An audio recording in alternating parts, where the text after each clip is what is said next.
খুব সুন্দর একটি মুহূর্ত তোমাদের সাথে শেয়ার করতে চলেছি। তো ভিডিওটি শুরু করেছিলাম সন্ধ্যাবেলা থেকে। তো সন্ধ্যাবেলাতে একদম ঝমঝমিয়ে বৃষ্টি শুরু হলো। তো বৃষ্টি শুরু যখন হয়েছে আমি একটু ছাদে গিয়ে দেখে আসলাম গাছগুলোকে। তো তারপরে নিচে নেমে এসেই বরমশাইয়ের আবদার, পেয়ারা আর আমড়াটা একটু মেখে দাও, খাবো। তো সেই মতো আমি কাটতেও বসে পড়েছি।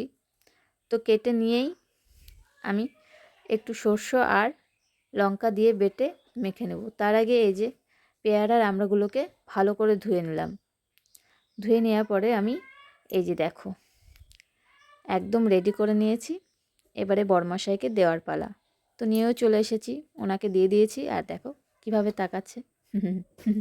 তো আমিও একটা আমড়া খেয়ে নিলাম। ওহো, সেই স্বাদ। তো তারপরে আবারও একটু ছাদে আসলাম, যেহেতু বৃষ্টি হয়েছে। আর পদ্ম ফুলটা দেখো কি সুন্দর লাগছে, একদম অপূর্ব অপূর্ব অসাধারণ। এই যে দেখো এই পাপড়িটায় কি সুন্দর জল জমে আছে। আমি একটু জলটাকে ফেলে দিলাম, তারপরে একটু টুকটুক করে বাড়ি দিয়ে জলগুলোকে ফেলার চেষ্টা করছি, কিন্তু পড়ছে না। খুব সুন্দর লাগছিল। দেখো মনে হচ্ছে যেন পাপড়ির কানায় কানায় বরফ জমে আছে। আর এইদিকে আমার ছেলে খেলতে গিয়ে ব্যাস লাগিয়ে বাড়িতে এসেছে আর হাঁটুটাকে একদম খাম করেছে। তাই ওর মনটা ভালো করার জন্য আমি ওর জন্য পেয়ারা আর আমড়া মাখাটা নিয়ে আসলাম, যাতে সবাই মিলে একসাথে খাবো। ওরও খুব ভালো লাগবে। তো পরের দিন সকালবেলা একদম স্নান সেরে আমি পুজো করে নিলাম সর্বপ্রথমেই। আর তোমাদেরকে তো আগে দেখালামই পদ্ম ফুল ফুটেছিল। আর আমার জানো তো পদ্ম ফুল একদম নষ্ট করতে ভালো লাগে না, ঠাকুরের চরণে দিতেই বেশি ভালো লাগে। আর এই যে হচ্ছে সবচেয়ে সুন্দর মুহূর্ত, দেখো আমি ছাদে ওঠার সাথে সাথেই ওরা নিচে নেমে এসেছে। আমি চাল দিয়ে দিলাম, ওরা খেতেও শুরু করে দিয়েছে। এই যে দেখো উনিও চলে আসছেন, আর উনি একদম তাড়ানোর জন্য ব্যস্ত থাকে সব সময়ের জন্য। তো যাই হোক, আজকে আর মারামারি করছে না। আজকে সকলে এসেছিল, ওরা সকলে। চড়ুই পাখিগুলোকে তোমাদের দেখাতে পারলাম না, ভিডিওটি অনেক বড় হয়ে যাবে। সেই জন্য আর কি, আর হচ্ছে ভিডিওটি লম্বাতে করা হয়ে গেছে, সেই জন্য আর কি আর এর মধ্যে তুলে ধরলাম না। অন্য ভিডিওতে তোমাদের সাথে শেয়ার করব। আর এই যে ইনি ওনার ছানাকে পাহারা দিচ্ছেন, আর ওনার মা এই যে এবারে খাওয়াবে ওর ছানাকে।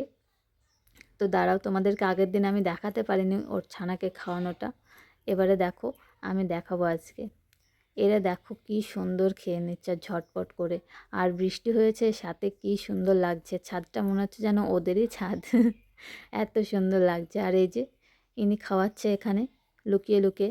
তারপরে ওনার ছানা বেরিয়ে আসলো, এবারে আরেকটু ভালো করে খাওয়াচ্ছে। তো এই যে দেখো, আমি তো এদেরই দেখতে থাকি ছাদে আসলেই, আমার ভীষণ ভালো লাগে।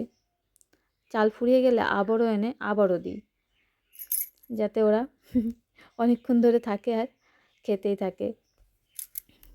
এই যে আমি দেখো কত কাছে বসে আছি, ওদের একটুও ভয় পাচ্ছে না। আর ওই শালিকটা তো একদমই ভয় পায় না। আর একদিন হাতে করে দিতে যাচ্ছিলাম, তো তারপর নেমে এসে দেখো নিজেদের গাছের ফুল কিন্তু থাকে না, আজকে ছিল তাই সুন্দর করে সাজালাম। আর ছেলে বলেছিল আমার জন্য ভিজা ভাত রাখবে, ওর জন্য ভিজা ভাত রেখেছিলাম, তো খাওয়ার নাম নেই, খেতে বসে কেমন করছিল দেখো। আর যেহেতু সারাদিনই বৃষ্টি হচ্ছে, সেই জন্য বসে বসে কি আর করব, সেই জন্য একটু চা করে নিলাম, দিয়ে তিনজনে মিলে খেতে শুরু করলাম। তারপর একটু ঘুরোঘুরি করার পরেই সন্ধ্যা লেগে গেল, আর আমি সন্ধ্যা দিয়ে দিলাম। আর এই যে দেখো চোখে মুখে আমার এখনও জল আছে। এই যে ঠাকুর ঘরে কি সুন্দর প্রদীপটা জ্বলছে। তো আমি ড্রেসটা আবার চেঞ্জ করে নিলাম। নেওয়ার পরে বড়মশাই দেখছি সন্ধ্যাবেলাতে ঘুগনি নিয়ে এসেছে। আমাকে বলে দিয়েছিলাম কিছু নিয়ে এসে, তো আমার আজকে তরকারি করতে আর ইচ্ছা করছিল না, যেহেতু গ্যাস ফুরিয়ে গেছে সেই জন্যই আর কি। আর বৃষ্টির মধ্যে রান্নাঘর আর ঘর করতে গিয়ে ভিজে যাচ্ছি, সেই জন্যই আর কি। আর যেই উনুনে আমি এখন ভাত রান্না করছি, সেই উনুনটা আমি নিজে হাতে তৈরি করেছি।